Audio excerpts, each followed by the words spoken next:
মহারাজ প্রিয়াঙ্কার মাকে বলে, মাসিমা আপনি ওখানে কেন দাঁড়িয়ে আছেন, আপনি এদিকে আসুন, আপনাকেই তো কন্যা সম্প্রদান করতে হবে। সোমনাথ তখন মনে মনে ভাবতে থাকে, ও সোনা, তুমি যে কি করে এগুলো সহ্য করছো, আমার তো একদমই সহ্য হচ্ছে না। এই শয়তানটা ওই মহিলাকে তোমার মা বানিয়েই ছাড়বে, কি যেন নাম, শিবানী নাকি। আর তোমাকে তোমাকে বানাবে কল্যাণী, মানে জোর করেই তোমাকে কল্যাণী বানাবে। আর ওই মেয়েটা, বাচ্চা মেয়েটা, ওকে বানাবে তোমার মেয়ে। উফ, এই নাটকটা আমার আর ভালো লাগছে না, বিয়ের আগেই নাকি বাচ্চা হয়ে গেছে। এই সব কিছু কি সহ্য করা যায়? শুধুমাত্র বিয়েটা করব বলেই এই সব কিছু সহ্য করছি। এই বলে সোমনাথ মনে মনে মহারাজকে গালমন্দ করতে থাকে। এদিকে শিবানী তো আসবে কি আসবে না সেটা বুঝে উঠতেই পারছে না।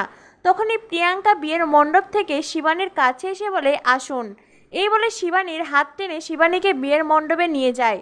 তখনই সৌরভ মহারাজকে বলে, মাকে কেউ কি আপনি আজ্ঞে করে বলে? মহারাজ বলে, আমার আর এসব কিছু ভালো লাগছে না, সেই একই জায়গায় গল্প আছে, গল্পটাকে এগোনোর দরকার আছে।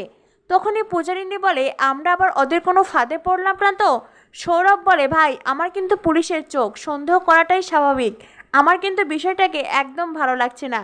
মহারাজ বলে, আরে বাদ দে না, যা হবার হবে। পূজা বলে, ঠিকই বলেছেন, যা হচ্ছে সেটাই বরং হোক। আগে তো একজন ডেঞ্জারাস শাশুড়ি ছিল, আর এখন আবার একটা যাওয়াও জুটেছে। এই কথা শুনেই পূজা জিভে কামড় দেয়। মহারাজ আর সৌরভ পূজার দিকে তাকিয়ে মুচকি মুচকি হেসে দেয়।